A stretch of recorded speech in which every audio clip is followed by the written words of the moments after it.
This is SSPTV News, brought to you by Samsung Productions and the Hazleton Standard Speaker. The Vice Chair of the Department of Medicine for Lehigh Valley Hospital Hazleton is on the show next to answer questions about the COVID-19 vaccine. Hi everyone, and thanks for watching. I'm Ken Carr with your local information. Staff members in the Lehigh Valley Health Network are getting ready to receive the second round of the COVID-19 vaccine. Eventually, the vaccine will be made available to the public, and our Janine Lassant has more information about it.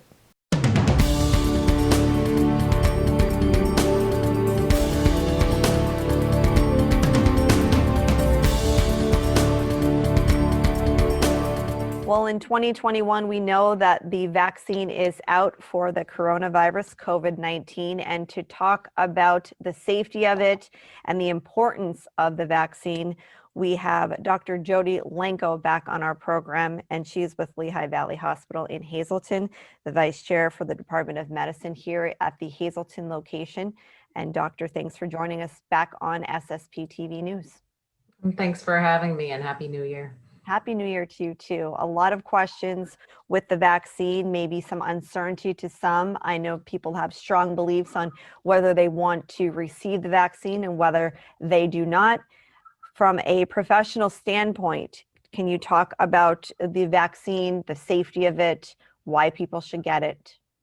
Sure. So it's quite exciting over the last few weeks, even though we're in the midst of this, horrible pandemic and another surge. We do have a little bit of brightness at the end of this, hopefully, tunnel soon. We've been vaccinating now for almost 3 weeks. Our first set of physicians, providers, nurses, and staff will be getting their second vaccine later this week in Hazleton, as well as throughout our health campuses. So it's been quite exciting to be able to start this process of prevention in more ways than just social distancing. When we talk about the safety concerns, this is a vaccine that has been developed rather quickly. If you can talk about that.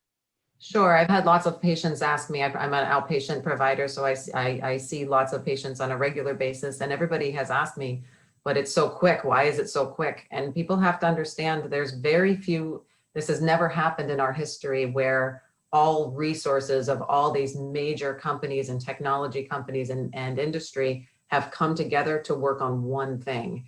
That's one of the reasons it's so quick. It's not that it's unsafe, but most times we never have this amount of resources all put into one single effort.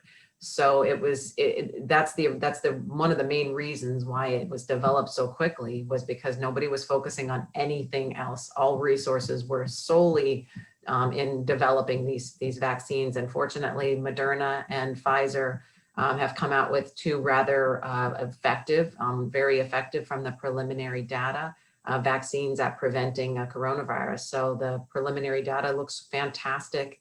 That might change a little bit. We don't expect it to change a lot as we see more patients being vaccinated, but it's incredibly exciting.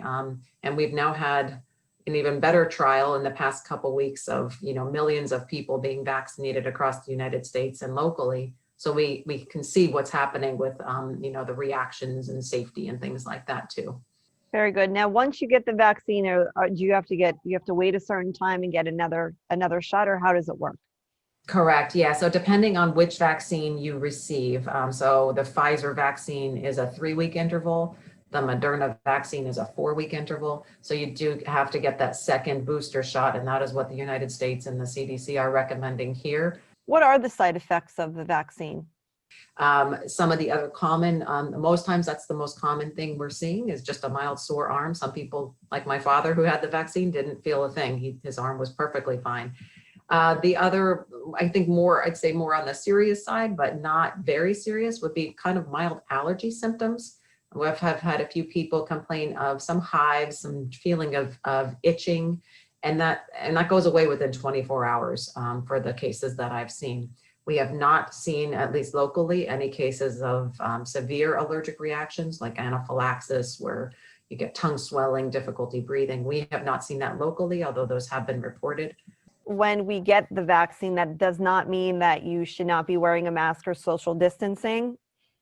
Correct. Yeah, those things are incredibly important. And because one thing that we still haven't figured out yet, the studies we know that the studies prevent you from getting severely ill from the disease. We think it should prevent some of the transmission, but we don't know that for sure yet. The vaccine takes some weeks to work. It doesn't work within a couple of days, or sometimes the infection was already in your body when you got the vaccine. It's difficult. So we don't want people to let their guard down just because they got their first dose or in fact their second dose. Very good. Hopefully, like you said, there is light at the end of the tunnel. We'll be seeing a better spring and summer 2021. And I thank you for the helpful information here on SSP TV News. Thank you. Thank you for having us. Today's news feature is brought to you by Feisner's Ford in Freeland, who is celebrating 75 years in business. Give them a call at 570-636-3920, or you can log on to feisnersford.com. Time now for weather on SSPTV News. Here's our forecast from the National Weather Service. On Thursday, it's sunny with highs in the 30s. Thursday night, partly cloudy, low near 20. Wind gusts as high as 20 miles per hour. Friday is mostly sunny with highs in the 30s. Friday night, partly cloudy with lows in the teens. Saturday is mostly sunny with a high near 30. Saturday night, mostly clear with lows in the teens. Sunday is mostly sunny with highs in the 30s. And Sunday night, partly cloudy with lows in the teens. Two Hazleton area high school baseball players have made their college choices official. Catcher Nicholas Payne will attend Centenary University in New Jersey. The Cyclones play at the NCAA Division III level. His teammate, pitcher Matthew Shimani, is going to play at Millersville University here in Pennsylvania at the Division II level. Both talk about what each school liked about them, and Shimani lets us know he's all ready for one more high school season. I just liked how I played the mental side of baseball. It's one of the most important things. It's 90% of the game. They just like my skills, obviously, and just the way I played, my knowledge of the game. They said they liked how my arm was so fast and my build. Hopefully I will play this year so we could get a state championship this year and just keep winning. Payne plans to study criminal justice and would like to become a state trooper, and Shimani wants to study business. We have more college signings to tell you about later in sports, including a feature on North Schuylkill High School cross-country and track champion Corey McCormick. Next, our Ron Marchetti takes a look back at national and local sports in 2020, and get ready to be entertained by a clip from one of our holiday shows in the SSPTV Spotlight. Today we'd like to wish a happy birthday to Dominic Casatis from your friend Dee and all of us here at SSPTV. SSPTV News would like to send sincere condolences to the family and friends of these recently departed. Lawrence Eugene Bond Sr. of Whitehaven. Services will be private under the Lehman Family Funeral Home. Patricia A. Trisha Kachura, age 52 of McAdoo. Friends may call Sunday from 2 to 5 p.m. at the Damiano Funeral Home. Ann Leshko, age 91 of Whitehaven. Mass will be held on Thursday at 10 a.m. at St. Patrick's Roman Catholic Church in Whitehaven. Friends may call Thursday from 9:30 to 10 a.m. at the church. The McKee-Wilczek Funeral Home is in charge of arrangements.